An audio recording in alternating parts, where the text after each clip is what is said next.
واقعہ کربلا اس سے ریلیٹڈ نہیں ہے کہ جی ان کے اوپر پانی بند ہو گیا، ان کے اوپر ظلم ہوا، کتنے بندے شہید ہوئے، یہ سیکنڈری چیز ہے. اصل چیز ہے کربلا ہوئی کیوں نبی علیہ السلام کی محنت کو 50 سال کے اندر اس لیول تک پہنچا دیا گیا کہ ہزاروں صحابہ زندہ ہیں اور نبی صلی اللہ علیہ وآلہ وسلم کی پوری اولاد ذبح کر دی جاتی ہے. ہم تو یہ کہہ نہیں رہے کہ کیسے ذبح کیا انہوں نے، آری چلائی تھی یا تلوار چلائی تھی، یہ تو واقعہ کربلا تو سب کو پتہ ہے، ان کی شہادت بھی سب کو پتہ ہے. جامعہ ترمذی میں حدیث ہے حسن و حسین جنتی نوجوانوں کے سردار ہیں اور ان کی والدہ جو ہے وہ جنتی عورتوں کی سردار ہیں. اور المستدرک الحاکم میں حدیث ہے حسن و حسین جنتی نوجوانوں کے سردار ہیں اور ان کے والد ان سے بھی بہتر ہیں. تو یہ تو ڈیفینٹ حدیثیں ہیں، یہ تاریخ تو نہیں ہے، نبی علیہ السلام کے فرامین ہیں. تو ان کی موجودگی میں ان کے ساتھ یہ کچھ کیا جائے تو ہم نٹی گریٹیز میں نہیں پڑھتے، ہم اس تھیم کے اوپر کہ یہ کون سی چیز تھی جس نے خلافت راشدہ کو ملوکیت میں بدل دیا، ہم اس تھیم کے اوپر بات کرتے ہیں. ہم کہتے ہیں چھوڑ دیں، بندے ہندے چھوڑیں.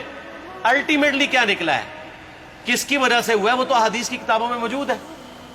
ہم کب کہہ رہے ہیں خفیہ کیمرے لگا گئے جی کس نے گولی پہلا تیر کس نے چلایا، یہ وہ ہم تو بتا رہے کس کے دور حکومت میں ہوا اور ان کا اپنا کردار کیا تھا، اس کو کس طریقے سے لا کے تخت پہ بٹھایا گیا.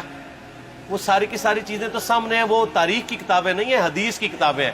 اگر آپ کہتے ہیں کہ بخاری مسلم سے ہم نے صرف رفع الیدین کی حدیثیں لینی ہیں یا ایمانیات کی حدیثیں لینی ہے اور باقی جو بخاری اور مسلم میں آل امیہ کی بدماشیوں کو ننگا کیا گیا ہے وہ ہم نے نہیں لینی ہے، تو سر پھر آپ اپنے آپ کو کلیئر کٹ، پھر ہم آپ سے واقعہ کربلا نہیں ڈسکس کریں گے، حجیت حدیث میں بات کریں گے. آپ کو اپنے آپ کو منکرین حدیث کہنا پڑے گا. یہ آپ اسکروٹنگ کیسے کریں گے؟ اس سے بڑی بات مجھے یہ بتائیں کہ عظمت صحابہ بڑی چیز ہے یا عظمت محمد رسول اللہ صلی اللہ علیہ وآلہ وسلم؟ تو بریلوی یہی تو رونا رو رہے ہیں، وہ کہہ رہے ہیں کہ قرآن میں تھوڑی آیات ہیں. آپ پھر مڑ مڑ کے پڑھتے ہیں قل انما انا بشر مثلکم، اس میں تو نبی علیہ السلام کی تنقیص ہو رہی ہے. تو ہم ان کو کیا کہتے ہیں کہ تنقیص مقصد نہیں، نعوذ باللہ، نہ ہو رہی ہے. آپ افضل البشر ہیں لیکن آپ کی سپیشیز بشر ہے، یہ ہم اپنا عقیدہ سمجھتے ہیں، وہ اس کو تنقیص شمار کرتے ہیں. تو پھر اس وقت آپ بھی بریلویوں کی بات مان کے تو یہ آیات پڑھنا چھوڑ دیا کریں. آپ کہتے ہیں نہیں آیات ہے کیوں نہ بیان کریں، تو ہم بھی کہتے ہیں احادیث ہے کیوں نہ بیان کریں. کہ صحیح بخاری میں حدیث ہے 2812 عمار کو ایک باغی جماعت قتل کرے گی، وہ جماعت دوزخ کی طرف بلا رہی ہوگی اور عمار ان کو اللہ اور جنت کی طرف بلا رہا ہوگا. اب اس کے نرغے میں جو آتا ہے وہ آئے، میں اپنے نبی سے ٹکر لے لوں آپ لوگوں کے منہ کا خیال رکھتے ہوئے کہ میں نبی علیہ السلام کو کہوں کہ آپ نے کیوں ایسی بات کر دی کہ مولا علی کے مخالفین کو آپ نے دوزخ کی طرف بلانے والی جماعت کہہ دیا. تو لیں آپ ٹکر، جائیں سیدھا دوزخ میں. اور تھوڑی جرت کریں، آپ یہ کہا کریں کہ اے اللہ، اپنے لیے کہا کریں کہ اللہ تعالیٰ آپ کا حشر یزید اور یزید کے آباء و اجداد کے ساتھ کرے اور اس کی اولاد کے ساتھ. ہم کہتے ہیں کہ اللہ تعالیٰ ہمارا حشر جو ہے وہ مولا حسن حسین، مولا علی علیہم السلام اجمعین اور اہل بیت کے ساتھ کرے، آمین. اور آپ میں تو اتنی جرت نہیں آپ یہ بات بھی کر سکیں کیونکہ ان کو پتہ ہے. تو نبی علیہ السلام کی احادیث کو بیان کرنے کو یہ سمجھتے ہیں کہ جی اس سے مصیبت کھڑی ہو جائے گی، تو اپنے آپ کو منکرین حدیث ڈکلیئر کریں. پھر حجیت حدیث کا مقدمہ ڈسکس ہوگا، پھر کربلا نہیں ڈسکس ہوگی. اور یہ ٹی وی پہ بھی آ کے مولوی بیٹھے ہوتے ہیں، سنیوں کے بھی شیعوں کے بھی، مڑ مڑ کے جی وہ یزید نے یہ کر دیا. وہ یزید نے کیا کیا ہے یار؟ وہ تو سسٹم کا نمائندہ بن کے آیا جو پیچھے سے خراب تھا. یزید کو لے کے بیٹھے ہیں، یزید یزید یزید یزید. بھائی پیچھے سے معاملہ خراب ہوا. اگر نہیں یقین آتا تو یہ بخاری مسلم کی میں نے آلموسٹ 200 سے زیادہ حدیث مین اسٹریم کی کتابوں سے اکثر بخاری مسلم جمع کیے، پڑھے. اور سر میں نے تو ان کو چیلنج دیا ہے، یہ حدیثیں پڑھ کے نا اپنے ممبروں سے صرف ان حدیثوں کی تشریح اپنی پبلک کے سامنے کر دیں. نہیں کر سکتے تو وہ لعنت کے مستحق تو ہو رہے ہیں حق چھپا کے، اور قیامت دن کے منہ پہ لگام ڈالیے. اور پھر مڑ مڑ کے کہتے ہیں نہیں جی وہ کچھ چیزیں خاص ہوتی ہیں وہ عوام الناس کے سامنے نہیں کرنی چاہیے. وہ صحابہ کرام بھی بعض اوقات ایسی باتیں پبلکلی نہیں کرتے تھے. میں نے اس کے اوپر بڑا ایک میرا کلپ ہے یوٹیوب پہ، مولا علی سے متعلق 5 جھوٹ، تو میں نے کافی ساری چیزیں اس میں ڈسکس کی ہیں. لیکن میں یہ کہتا ہوں کہ اللہ کے بندو، جو چیزیں نبی علیہ السلام نے منع کی ہیں بیان کرنے سے وہ تو ہم ڈسکس کر بھی نہیں رہے. میں نے آج تک آپ کو منافقین کے نام بتائے؟ آپ نے حذیفہ ابن یمان کو بتائے تھے نا آپ صلی اللہ علیہ وآلہ وسلم نے؟ صحیح بخاری میں آتا ہے. تو میں نے آپ کو بتائے، آپ رازدار رسول تھے، ختم ہوگی بات. میں نے کبھی ڈسکس کی ہے؟ اگرچہ میں نے صحیح مسلم کی حدیث 7035 نمبر ڈسکس کی ہے کہ نبی علیہ السلام نے فرمایا میرے صحابہ میں 12 منافق ہیں، وہ کبھی بھی جنت میں داخل نہیں ہوں گے یہاں تک کہ سوئی کی ناکے سے اونٹ میں گزر جائے، اور ان میں سے 8 ایسا ہے جس کی کمر پہ دوبیلا پھوڑا نکلے گا. میں نے آج تک آپ کو بتایا کہ کس کس کی کمر پہ دوبیلا پھوڑا نکلا اور اس کی موت اسی پھوڑے میں ہوئی ہے؟ بتایا؟ تو میں تو وہ چیزیں ڈسکس بھی نہیں کر رہا، میں وہ چیزیں ڈسکس کر رہا ہوں جو نبی علیہ السلام نے علامات النبوہ میں بتائی ہیں. یہ امام بخاری حدیث نبوت کی دلیل کے چیپٹر میں لے کے آئے ہیں، اور امام بہقی نے 3500 احادیث پر مشتمل ایک کتاب لکھی ہے دلائل النبوہ، کہ ہم نبی صلی اللہ علیہ وسلم کو نبی کیوں مانتے ہیں، اس کے اوپر. اور اس میں یہ ساری حدیثیں عمار بن یاسر کے قتل والی لے کے آئے ہیں، بتانے کے لیے کہ دیکھیں ہمارے نبی علیہ السلام کی نبوت کی دلیل ہے کہ آپ نے اپنی وفات کے آلموسٹ 30 سال کے بعد ہونے والے واقعے کو پہلے ہی بتا دیا. یہ حدیثیں چھپانے والی نہیں، بیان کرنے والی ہیں، علامات النبوہ کی حدیثیں. آپ کہتے ہیں چھپائیں. اگر کوئی حدیث دنیا میں نہیں چھپائی جا سکتی نا تو علامات النبوہ والی حدیث ہے، کیونکہ وہ تو نبی صلی اللہ علیہ وسلم کی نبوت کو جسٹیفائی کرتی ہے.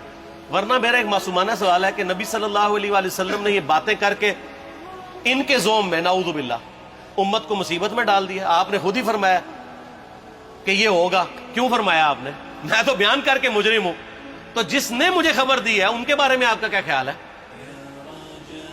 یہ مسند احمد کی حدیث یہ میں نے گھر بیٹھ کے بنائی ہے کہ میری بیوی کا کیا حال ہوگا جس پہ خوف کے کتے بھونکیں گے. تو سیدہ عائشہ سے مجھ سے زیادہ نبی علیہ السلام کو محبت تھی، لیکن آپ اللہ کے پیغمبر تھے، آپ نے اپنے گھر کی خبر بھی نہیں چھپائی، بتا دی کہ یہ ہوگا. اور اس سے بڑھ کے آپ صحیح بخاری میں دیکھیں عمار بن یاسر کا خطبہ ہے. میں نے یہ سارا، پریشان نہیں ہونا، یہ ریسرچ پیپر میں سارا کچھ موجود ہے، اور کوئی چیز بھی ایسی نہیں جو اس میں سکپ ہو. صحیح بخاری میں خطبہ ہے کہ عمار بن یاسر کو مولا علی نے بھیجا کوفے میں. کوفے والے نیوٹرل ہو گئے تھے کیونکہ بصرہ سے سیدہ عائشہ آ رہی تھیں، اور وہاں پہ انہوں نے کہا نہ ہم سیدہ عائشہ کا ساتھ دیں گے نہ مولا علی کا دیں گے. تو عمار بن یاسر کو تیار کرنے کے لیے، یعنی وہاں کے جو عوام تھی اس قتال کے لیے، مولا علی نے بھیجا. تو سیدنا عمار بن یاسر نے وہاں پہ کوفے کے منبر پہ خطبہ دیا. بخاری کے الفاظ ہیں، اوپر والی سیڑھی پہ عمار بن یاسر نے حسن ابن علی کو بٹھایا، حالانکہ حسن ابن علی سے 4 گنا بڑی عمر تھی عمار بن یاسر کی، 90 پلس ہو چکے ہوئے تھے، 3-4 گنا ان کی عمر تھی، لیکن اہل بیت کا احترام کیا. خود نچلی سیڑھی پہ بیٹھے. بخاری کے الفاظ ہیں کہ اے لوگو اللہ نے تمہیں آزمایا ہے، ایک طرف دنیا اور آخرت میں تمہارے نبی کی بیوی ہے سیدہ عائشہ، دنیا اور آخرت میں، یعنی عزت اپنی جگہ قائم. یہاں لوگ سمجھتے ہیں کسی کی غلطی آ گئی تو پتہ نہیں کیا ہو گیا. وہ یار اس کا مرتبہ اپنی جگہ ہے، غلطی اپنی جگہ ہے، پیغمبر نہیں ہے وہ. اور دوسری طرف علی ابن ابی طالب ہے. اللہ اب دیکھے گا تم عائشہ کی اطاعت کرتے ہو یا اللہ کی. علی کی نہیں، اللہ کی. کیوں؟ یا ایھا الذین آمنوا اطیعوا اللہ واطیعوا الرسول واولی الامر منکم. ان کا اولو الامر مولا علی ہیں، ان کی اطاعت واجب ہے. یہ اللہ نے آزمایا ہے کہ اللہ کی اطاعت کرتے ہو یا عائشہ کی. اور آپ حیران ہوں گے، یہ حدیث امام بخاری حضرت عائشہ کی فضیلت والے چیپٹر میں لے کے آئے ہیں. اگر امام بخاری مشورہ کر لیتے نا ناسبیوں سے تو انہوں نے کہا تھا سر آخری صحیح رکھو، پچھلا رہن دو، بلکہ پچھلے والا رکھو آخری والا رہن دو، کہ عائشہ دنیا اور آخرت میں. وہ حدیث گھڑنے کا میں آپ کو طریقہ بتاتا ہوں، کاٹ چھانٹ کرنے کا.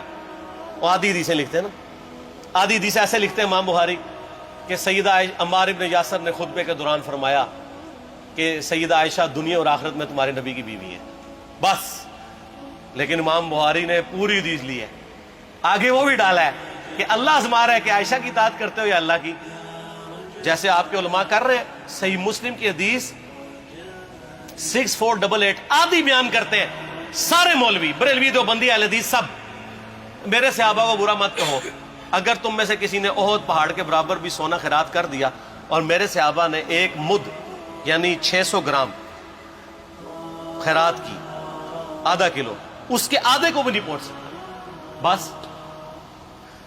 حالانکہ یہ مسلم کی حدیث سٹارٹ اس سے ہوتی ہے کہ عبد الرحمن بن عوف کو خالد بن ولید نے گالیاں دی جھگڑے کے دوران، حالانکہ دونوں مسلمان تھے، دونوں صحابی تھے۔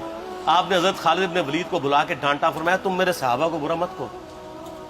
تو خالد بن ولید نے تو آگے سے نہیں کہا حضور میں بھی صحابی ہوں۔ ان کو پتا تھا کہ عبد الرحمن بن عوف نے اس وقت اسلام قبول کیا جب اسلام کا مطلب تھا مار، تکلیف اٹھانا، اور خالد بن ولید نے گولڈن پیریڈ میں صلح حدیبیہ کے بعد اسلام قبول کیا۔ میں اب تم لوگ یہ کر رہے ہو، تم لوگ اگر احد پہاڑ کے برابر بھی سونا خیرات کر دو، یعنی صلح حدیبیہ کے بعد والے لوگ میرے ان کے برابر نہیں ہو سکتے۔ اور جو فتح مکہ پہ معافی مانگ کے مسلمان ہوئے ہیں طلقاء، مؤلفۃ القلوب آل امیہ، ان کا تو لیول ہی کچھ نہیں ہے۔ یہاں تو خالد بن ولید کے بارے میں یہ بات کی جا رہی ہے، اور پھر وہ مؤلفۃ القلوب اپنے زمانے میں ممبروں پہ سب و شتم کروائیں سیدنا علی پر۔ تو سب سے پہلے تو ان کو کہنا چاہیے جن کے بارے میں حدیث تھی کہ تم صحابہ کو گالی مت دینا، ہم نے تو خیر کبھی دی بھی نہیں ہے۔ اور میں یہ آخری جملہ ان کو ایسا بولتا ہوں کہ جو ان کے دماغ تک ڈرل کر جائے گا کہ آل امیہ نے جو کچھ اپنے دور کے اندر سیدنا علی کی گستاخیاں کی ہیں نا، ہم نے تو ویسی کوئی ایک گستاخی بھی آل امیہ کے بارے میں نہیں کی ہے۔ میں نے آج تک آل امیہ کے اوپر بائی نیم کسی کے اوپر لعنت کی ہے؟ حالانکہ یہ مولا علی پہ کرتے رہے، یہ ہے لعنتی خود ہو گئے نا، جب مولا علی پہ لعنت کی تو لوٹ آئی۔ مسند ابی یعلا میں صحیح سند کے ساتھ حدیث موجود ہے، مسند احمد میں بھی موجود ہے کہ سیدنا علی کو جس نے گالی دی اس نے رسول اللہ کو گالی دی صلی اللہ علیہ وسلم۔ جب ام سلمہ نے کہا تھا، شیخ زبیر صاحب نے اس کو تحکیم میں صحیح لکھا ہوا ہے فوٹ نوٹ کے اوپر، کہ لوگوں تمہارے ممبروں پر رسول اللہ کو گالیاں دی جاتی ہیں، تو انہوں نے کہا معاذ اللہ، ہم کب کہیں گے، ایسا نہیں ہو سکتا۔ تو ام سلمہ نے کہا تم لوگ علی اور اس سے محبت کرنے والوں پہ گالی گلوچ نہیں کرتے ہو کیا؟ جبکہ میں نبی کی بیوی کہتی ہوں کہ سب سے زیادہ رسول اللہ سے محبت، سیدنا علی سے محبت نبی صلی اللہ علیہ وآلہ وسلم کرتے تھے۔ لہٰذا جب یہ تم کہتے ہو نا علی پر لعنت، علی سے محبت کرنے والوں پہ لعنت، تو یہ لعنت تو تم نبی علیہ السلام تک لے کے جا رہے ہو نعوذ باللہ، کیونکہ علی سے محبت کرنے والا پہلے نمبر پہ نبی صلی اللہ علیہ وآلہ وسلم ہے۔ اور پھر کہتے ہیں سب کا مطلب تنقید ہے، اور نہ پرانیاں گلاں، پرانے بابے، پرانے بزرگ، جھوٹے ہو۔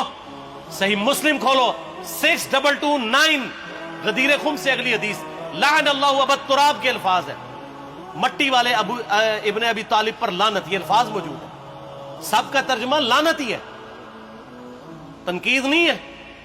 اچھا پھر میرا معصومانہ سوال ہے کہ اس کا مطلب ہے صحابہ پہ تنقید کرنا اچھا کام ہے؟ کہیں گے نہیں، تو بتاؤ یہ برا کام کون کرتا تھا؟ شیعہ کا ابا کون ہے؟ رافضیوں کا ابا کون ہے؟ آل امیہ۔ تو لہذا شیعہ نو میں کہنا کہ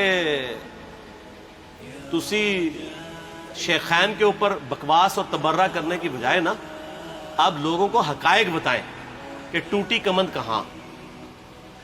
یہ سب مجرمین آل امیہ ہے، اور یہ آل امیہ اور بنو ہاشم کی لڑائیاں نبی علیہ السلام کی بعثت سے پہلے چل رہی تھی، صدیوں سے چل رہی تھی۔ وہ تو پھر اللہ نے بنو ہاشم کو نبوت کے لیے چنا تو ان کو یہ پھر جیلسی ہضم نہیں ہوئی، وہ چیز آگے چلتی رہی۔ خیر چھوڑ دیں، ایک تلخ ٹاپک ہے۔ صلاۃ بر محمد و آل محمد، اللہم صلی علی محمد و علی آل محمد۔ ٹھیک ہو؟